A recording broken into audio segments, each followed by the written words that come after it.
Pour la 4e fois à la magistrature suprême togolaise, le président Faure Gnassingbé a prêté serment ce dimanche 3 mai 2020 au palais présidentiel à Lomé.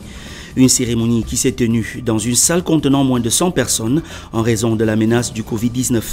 Candidat à sa propre succession, Faure Gnassingbé a été déclaré vainqueur des élections présidentielles du 22 février dernier devant son concurrent Gabriel Aboyeme Kodjo, actuellement en liberté sous contrôle judiciaire. L'opposition dénonce sa victoire volée et exprime la ferme volonté des Togolais de construire une nouvelle trajectoire de vie en marche du chemin de croix imposé par le régime de Faure Gnassingbé. En Tanzanie, le président John Magufuli dénonce les statistiques trafiquées sur le coronavirus. Dans une sortie officielle dimanche 3 mai 2020, le président tanzanien a publiquement rejeté les chiffres présentés sur l'état de la pandémie dans son pays. Il appelle par ailleurs à une enquête sur les irrégularités présumées du laboratoire national. Le pays compte officiellement 480 cas confirmés de coronavirus, avec 16 morts selon le dernier bilan publié mercredi. John Magufuli s'oppose catégoriquement à ces données officielles, tandis que l'opposition tanzanienne l'accuse de dissimulation et de négligence vis-à-vis de la pandémie du Covid-19. En Libye, le général Khalifa Haftar annonce qu'il dispose d'un mandat du peuple pour diriger seul la Libye.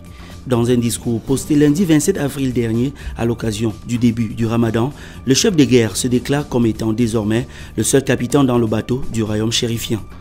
Khalifa Haftar se dit ainsi convaincu d'avoir mis fin à toute négociation possible et reconnaît la légitimité et l'autorité de sa troupe baptisée Armée nationale libyenne sur toute l'étendue du territoire national.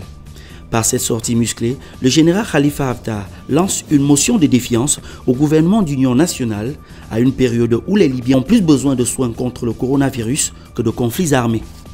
Le climat des affaires au Cameroun souffle d'un air relativement favorable depuis l'annonce de 19 nouvelles mesures d'assouplissement rendues publiques par le Premier ministre, chef du gouvernement.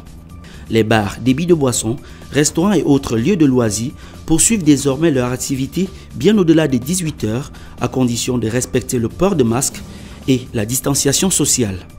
Le secteur du transport interurbain, urbain, ainsi que les mototaxis peuvent désormais transporter le nombre de passagers requis par leur véhicule. Les allègements fiscaux ont été aussi appliqués par le gouvernement avec l'exonération de l'impôt libératoire et de la taxe de stationnement pour les mototaxis et les taxis. Le secteur hôtelier aussi se trouve un peu soulagé pour le reste de l'année 2020 avec l'exonération de la taxe de séjour. Au marché, le paiement des tickets de place est stoppé pour les petites boutiques et les comptoirs ainsi que d'autres installations commerciales. Les entreprises, quant à elles, ont vu les trésoreries soutenues d'une allocation de 25 milliards de francs CFA pour l'appurement du stock des crédits de TVA en attente de remboursement. Les opérateurs économiques au Cameroun trouvent ces mesures suffisamment satisfaisantes, mais encore insuffisantes.